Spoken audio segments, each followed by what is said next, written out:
we were working on that. So we modified also work in terms of the all the nano parts, how to use it to extend the lifetime and to provide the ATOX protection. We did also the complete separate publication on that. This was in the ECS. But effectively, we were doing the full ATOX test fluence campaign up to extending to 10 to 26 ATOX fluence with different materials. So applied the nano enhanced part composites barrier, both on composites and also on the low dielectrical materials. So he was applied for the full antenna stack. So we have a waveguides, where waveguides were built from polymeric, this is like the slots. Of course, the full here main part is the aluminum, but insides are the polymers. And I will go move in the next few slides more about ATOX to go into a little bit more detail because I have still some time. But effectively, the main structures we were working to tune it also in terms of the ATOX protection, how to make it much more sustainable, and obviously having it fully RF transparent because we wanted to keep all the RF transparency. So the full layer structure is complete RF transparent, and we were effectively also enhancing the diamond part with titanium elements to tune further the optical bang-up. So with changing the optical bang-up, we were modifying the diamond structure, which is basically narrowing a little bit or widening, making it more the white, so effectively to using the classical photo oxidation or photo reduction effect, and allowing us to have a more dissipating structure, so help also to get rid out of the heat through the classical radiation. So you can see, for example, two parts of it where the structure is either very much absorbing, well, like we want to have against the light in some applications where we are going inside the telescope, or on the other hand, when we have on the radars, we want to have a very high dissipating, like a white structure. Effectively, in these two cases, the temperature which you can reduce just by that, by non-layer is nearly 50%, because first, when you apply here, the heat is from 120 degree to nearly 60 degree, a little bit lower. And here we went through the full radiation, UV radiation test, the full solar simulator, going for a few thousand hours, to showing that is completely robust and is allowing us to improve ATOX and UV test results. Obviously, thinking about further, what is to be considered is, of course, the radiation. We went through the whole radiation testing, the high protons, gamma radiations, and so forth. It's always a very big issue when we need to think about nano parts where we put some coatings. Typical problem is associated with knocking out some elements from your lattice structure due to high proton irradiation. So it's the reason why we especially also focus on the high proton irradiation to prove it is very stable. The result which are showed here is basically comparison again for so far a classic, very much qualified parts, in this case composite we used previously also for mechanical tests as a structure parts, before and after radiation.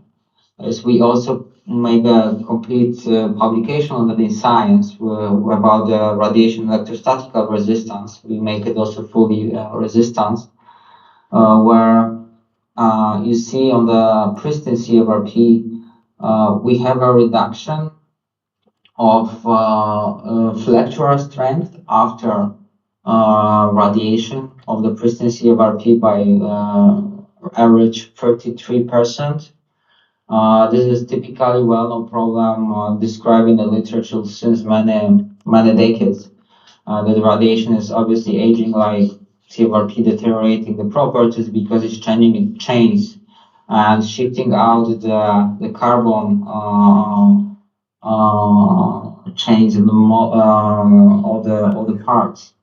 And on the other results, we show that none has barrier parts were able to keep the same properties over the long-term exposure to radiation, which was equivalent in this case applied to average 10 years of mission lifetime for classical like satellite instruments working currently in the geo environment. So it was quite harsh. And on the right hand side is the image of the SAM, which is showing on the top the precise CFRP. You can see how the high ion bombardment is basically eroding and exposing the parts. It is typically the resin of the polymers, the composites, and below we have a protected one, which is very much unchanged. This is also advantage when we think about why we go and went and selected the diamond structure. It's very well known, on all the sensor when you want to try to use it, but obviously with some disadvantage. I will try to show a little bit more also now, a couple of minutes about the ATOX. This is the topic. The ATOX I mentioned, we were doing the full test, and starting a little bit how we went through the small parts. The ATOX ones we were doing typically with CO2 laser, the decomposed ATOX, which is the most kind of approach used in different facilities worldwide, the official accredited ATOX test facility. And this was the first campaign we did before we were sending the parts to the ISS. You see the different parts, the different materials shown in our publication. And we are doing two different fluence exposure, first reaching 1, doing all the measurements, then increasing it and having the captain witness samples because they have a very well known erosion rate.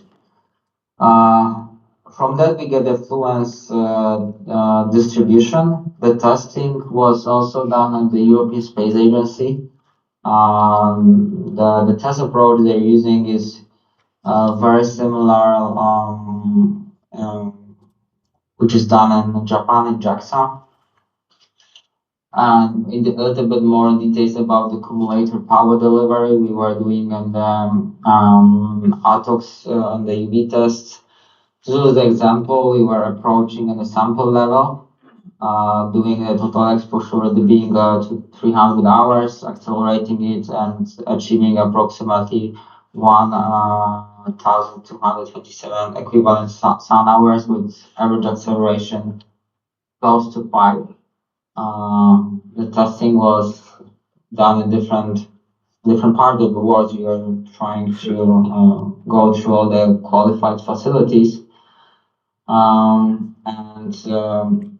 This is the test facility, how it is working, the ATOX. This is the setup taken from European Space Technology Center, ESA, in the Netherlands.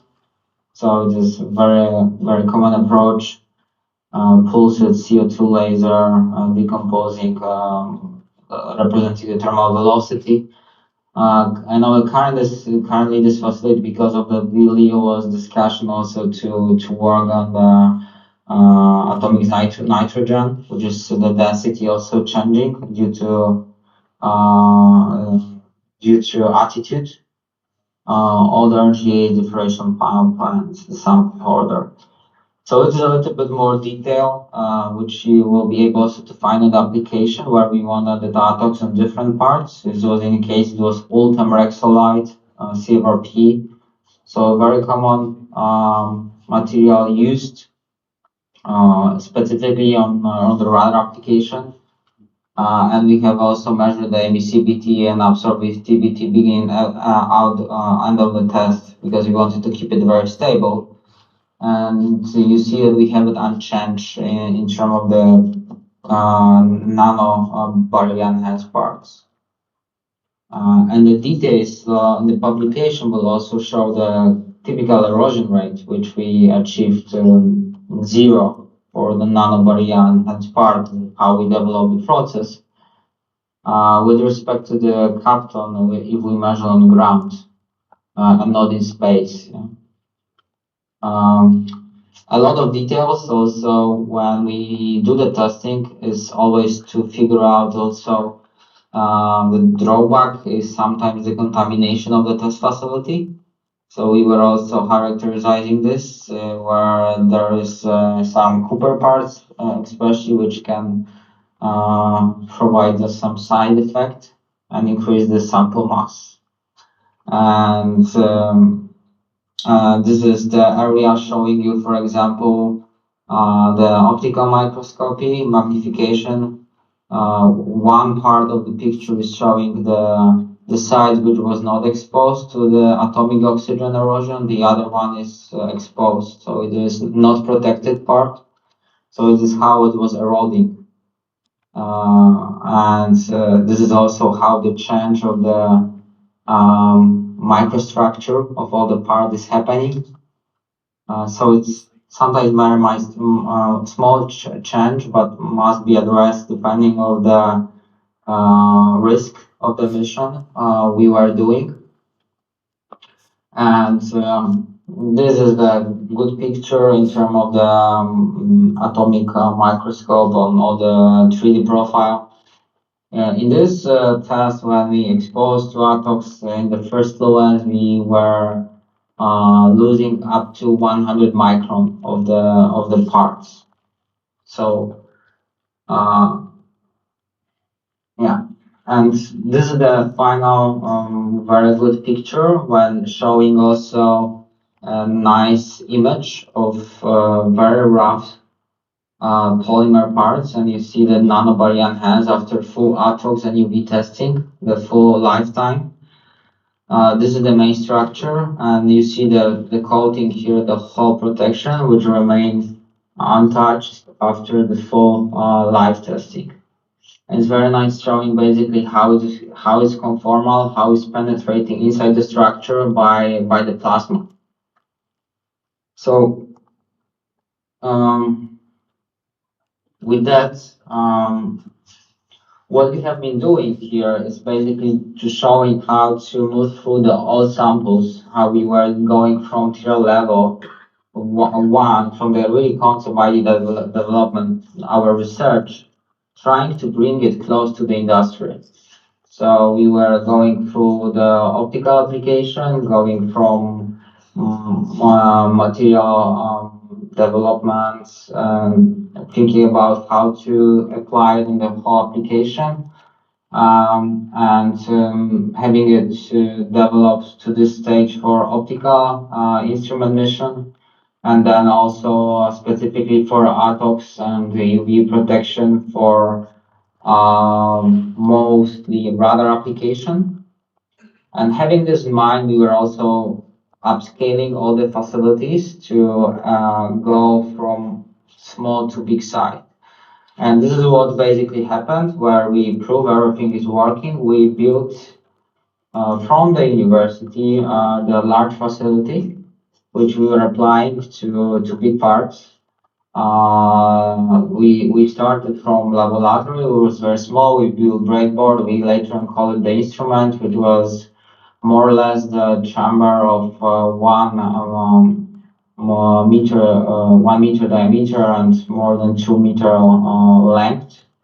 Here we see the first plot we are applying the time in this facility just starting from the flat panel and coating it in a one run with 4 patents we were creating around that.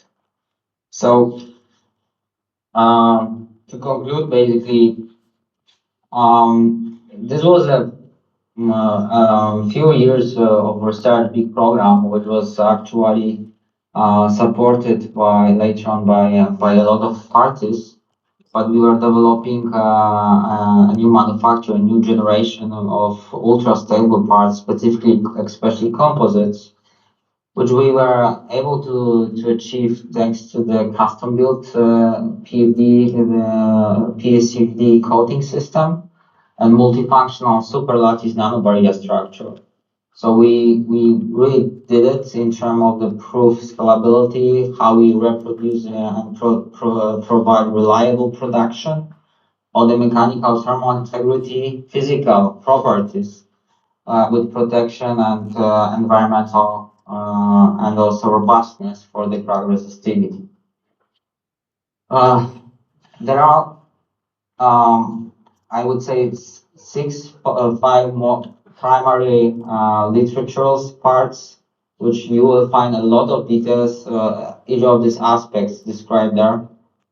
One was in Nature, two other on Science, ECSS, and in detail describing. So, but I'm also happy later on if you want to contact me. So at any time, feel free. I'm open up to questions. And yeah, the program was funded by a couple of partners and institute worldwide, which were contributing also and following and allowing this testing. So thank you, and I am open to questions. Okay, Mike, thank you for a nice presentation. I would have a couple of questions from the audience. So should you have any questions on Dr. Mark's presentation, please?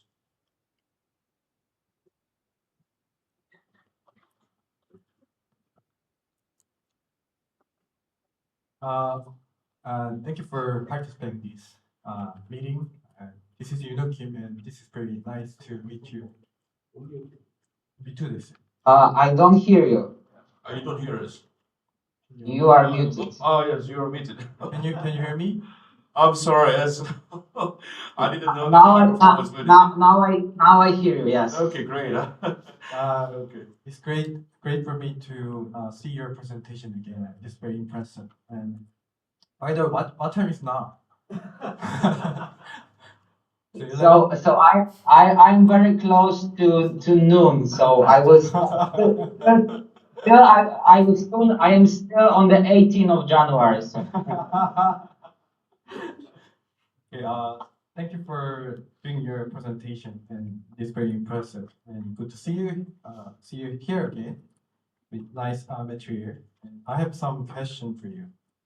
So I think you pretty much done everything. I mean, for the preparation of the LEO satellite, and you got a really good strategy for your material system, especially against the ATOS. And do you have any future direction of your research in your mind? So can you share your ideas or the direction that might be very helpful for us to prepare?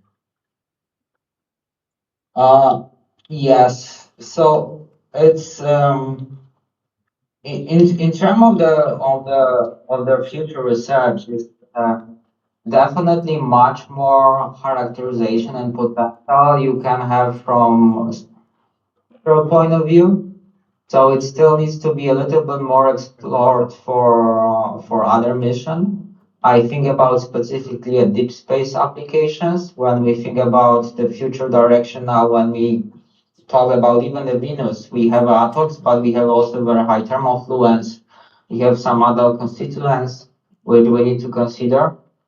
My future research direction is also a lot of focus on different techniques. So we've been working a lot of how to even do a new optical parts, mirrors and elements from additive layer manufacturing, which is very promising, of course, but it's still not on the level which we are able to achieve in the classical techniques.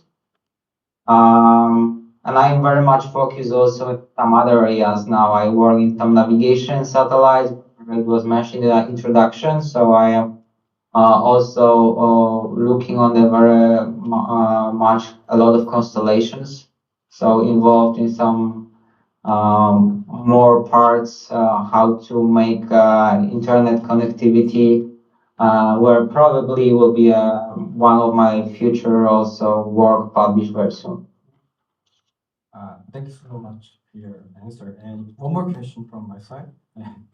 Can you let me know a little more detail about how did you calibrate the ground testing system? Because as I'm aware of, many of researchers try to use the RF source as a plasma to treat and test simulating the LEO environment or free LEO environment. I'm just curious, like the new facility, ESA, they're using the CO2 laser, and I didn't research yet that much, but can you tell me about a little more detail? How did you calibrate? We know we use polyimide film, but any other way to calculate, for example, measuring velocity of the flux or something like that? So can you let me know a little more detail about this? Thank you. Uh, let me reframe the question because I don't know if I hear you well. You mean the calibration of the ATOX facility, how they do?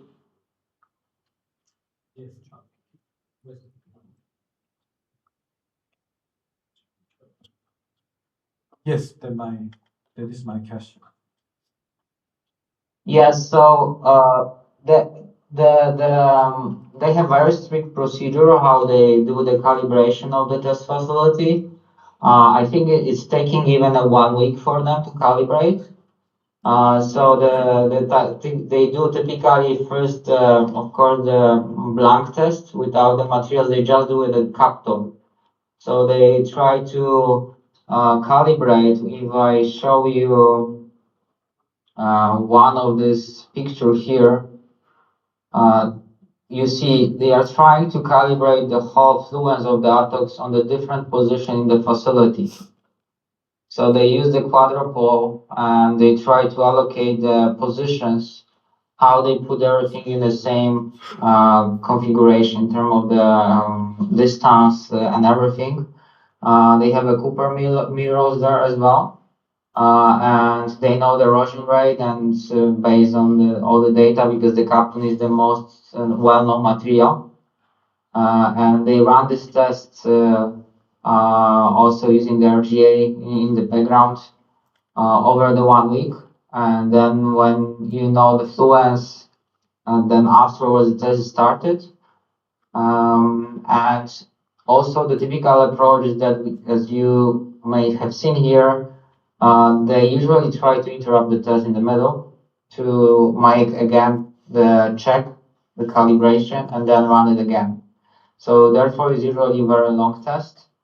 And if you think of this, at least my experience with most of the institution, whether I did it in the US or the Europe or also in Japan at one time, is typically a very long time to get there. Yeah.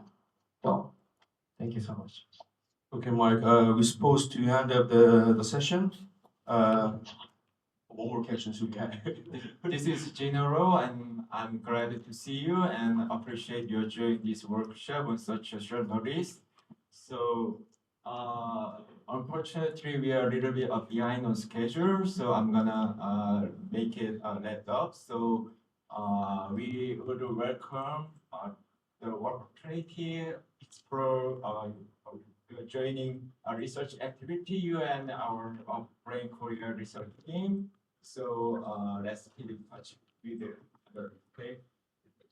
Thank you so much, and I am very glad to see all of you and so many young perspective aerospace engineers and researchers. So Okay, thank you. good again, luck and have a stay in nice touch. day. Have a good day. Bye bye. Yeah, thanks a lot. Let us give a hand to Mike. Okay, Mike. Thanks. 조금 늦었는데 2시